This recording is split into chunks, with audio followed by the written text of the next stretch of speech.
এই দেশে একটা পুরনো রাজনৈতিক দল আওয়ামী লীগ, তারা এই দেশের অতীতের খেলাধুলার সকল ট্র্যাডিশনকে পাল্টে দিয়েছে। এদের সাথে ক্রীড়াসুলভ মনোবৃত্তি এদের মধ্যে একেবারেই দেখা যায় না। এরা অনেক ক্রীড়াবিদকেও অনেক বিপদে ফেলেছে। এই দেশের যারা তারকা ক্রীড়াবিদ একসময় প্লেইং জাতীয় দলে খেলছে, যেমন সাকিব আল হাসান, তামিম ইকবাল, মাশরাফি মুর্তজা, এরা জাতীয় দলে খেলা অবস্থাতেই একটা রাজনৈতিক দলে যোগ দিয়েছে। কেউ কেউ এমপি হয়েছে।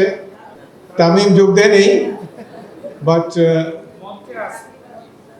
এদেরকে অনেকভাবে উদ্বুদ্ধ করার চেষ্টা করা হয়েছে। সাকিব আল হাসান আমার বাসায় এসেছিল একদিন। সামরিক বাহিনীর এক কর্মকর্তা আমার পরিচিত, আমার বাসায় নিয়ে এসেছিল। তার সাথে আমার পরিচয় ছিল না, এমনি খেলা দেখেছি টেলিভিশনে। বাংলাদেশের প্রথম 5D AI ইনভার্টার যুক্ত সর্বোচ্চ বিদ্যুৎ সাশ্রয়ী যমুনা এয়ার কন্ডিশনার। বলে যে আপনার সাথে একটু দেখা করবে, আপনার অ্যাডভাইস নিতে চায়, আপনি অনেকদিন পলিটিক্সে আছে। আমি তো বিরোধী দল করি, সে তো নিশ্চয়ই বিরোধী দলে যোগদানের জন্য আসবে না। বলে না, আসবে। ঠিক আছে, আমার বাসায় আসলো। তাকে অনেক কথাবার্তা বললাম। এক ফাঁকে তাকে একটা উপদেশ দিয়েছি যেটি সে গ্রহণ না করে বিপদে পড়েছে। তাকে আমি বলেছি, যা করো না করো আওয়ামী লীগ কোনোদিন করবে না।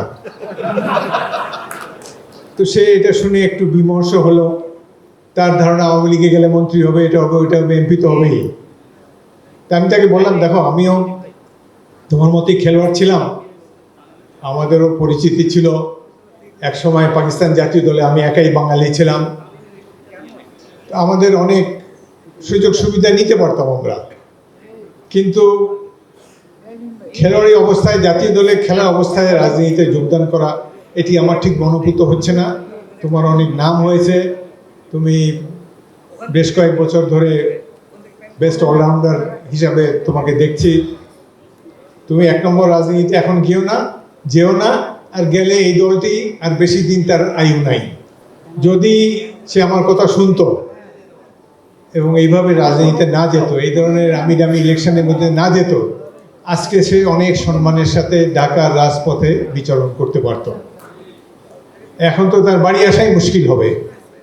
সুতরাং এখানে আরও যারা স্টার ক্রিকেটার, ফুটবলার আছে, হকি প্লেয়ার, বিশেষ করে তামিম ইকবালকেও বলবো, তামিমের যথেষ্ট নাম হয়েছে, তার স্টাইল অফ ব্যাটিং আমার খুবই পছন্দ, এবং এই ধরনের অ্যাগ্রেসিভ প্লেয়ার এখন তো আর দেখা যায় না। সুতরাং ক্রিকেট, তাকে বাংলাদেশ ক্রিকেট বোর্ড হ্যান্ডেল করতে পারেনি, যার জন্য মানসিকভাবে সে খেলার আগে বিড়ম্বিত ছিল। সময়ের আগেই হয়তো কোনো ফরম্যাট থেকে রিটায়ার করেছে। আওয়ামী লীগ আসলে এইসব ক্রীড়া ফেডারেশনগুলোতে অনেক এক্সট্রা কাভার ঢুকে করে। এক্সট্রা কাভার কি? এটাকে জোক হিসাবেও নিতে পারে। ক্রিকেট খেলার সময় অনেক মহিলারাও খেলা দেখতে আসে, উল বুনে খেলা দেখে। এক মহিলা আরেক মহিলাকে বলছে, আপা, এই যে কমেন্টাররা বারবার বলছে এক্সট্রা কাভার, এক্সট্রা কাভার, এই এক্সট্রা কাভার জিনিসটা কি? তো যাকে জিজ্ঞেস করেছে সেই মহিলা বলে, এই যে ক্রিকেটার ফজল মাহমুদ বল করতে আসলো, বল করার আগে গা থেকে এই যে সোয়েটারটা খুলে আম্পায়ারের হাতে দিল, এটাই হলো এক্সট্রা কাভার।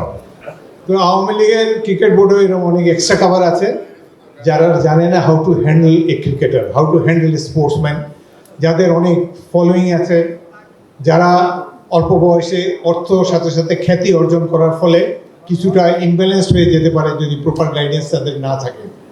সুতরাং প্রত্যেক আউটস্ট্যান্ডিং পপুলার ক্রিকেটারের একজন অ্যাডভাইজার দরকার, যে তাকে সবসময় লেভেল হেডেড রাখবে, তার মাথাটা যেন বিগড়ে না যায়, এবং অল্প বয়সে অর্থানুকূল্যের কারণে, অর্থ সমাগমের কারণে তার যেন কোনো বদভ্যাস গড়ে না উঠতে হয়।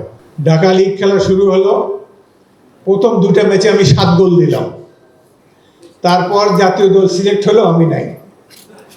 পাকিস্তানের অধিনায়ক ছিলাম, বাঙালির ধারে কাছে মাত্র 3 জন ছিলাম। আর 2 ম্যাচে 7 গোল দেওয়ার পর আমাকে জাতীয় দলে ডাকা হয় নাই। কেন ডাকা হয় নাই? আমার পিতা একজন চিকিৎসক ছিলেন, পাকিস্তান জাতীয় পরিষদের সদস্য ছিলেন, তিনি জাসদের সহসভাপতি ছিলেন। এই অপরাধে তাকে তো আর পায় নাই, পুত্র হিসাবে আমাকে এইভাবে তারা জাতীয় দল থেকে বের করে দিল। এবং কি বলবো, আমি সেনাবাহিনীর ক্যাপ্টেন, একটা স্টেটমেন্টও দিতে পারি না। ঠিক আছে, নাহলে নাই, অনেক ভালো ভালো দলে খেলেছি স্বাধীন দেশে, যে দেশের জন্য যুদ্ধ করলাম, যুদ্ধে আহত হয়েছি, সেই জাতীয় দল যদি আমাকে স্মরণ না করে, ঠিক আছে সরি। এই হলো আওয়ামী লীগের নেচার। দেশের সব কিছুই তো ধ্বংস হয়ে গিয়েছে। আজকে আমরা এখানে বসেছি 17 বছর সংগ্রামের পর এই মাফিয়া স্বৈরাচারের অপসারণ হয়েছে, কিন্তু দেশ তো এখনো মুক্ত হয়নি। আমরা নিজেরাই তো ঝুলন্ত অবস্থায় আছি। 17 বছর সংগ্রাম করলাম একটা সুষ্ঠু নির্বাচনের জন্যে, কই নির্বাচনের তো কোনো নাম নিশানা দেখতে পাচ্ছি না। এবং ওয়াকিবহাল ব্যক্তিরা বলছে আগামী 2-5 বছরের মধ্যে নির্বাচন হওয়ার কোনো সম্ভাবনা নাই। তার কারণ বর্তমান সরকার নির্বাচন চায় না। তারা মুখে এটি বলে না, কিন্তু তাদের অঙ্গভঙ্গি, অন্যান্য কথাবার্তায়, উপদেষ্টাদের কথাবার্তায় আমাদের মনে প্রতীতি জন্মেছে যে এরা দেশে গণতন্ত্রকে আবার পূর্ণমাত্রায় বিকশিত হওয়ার সুযোগ দেবে না।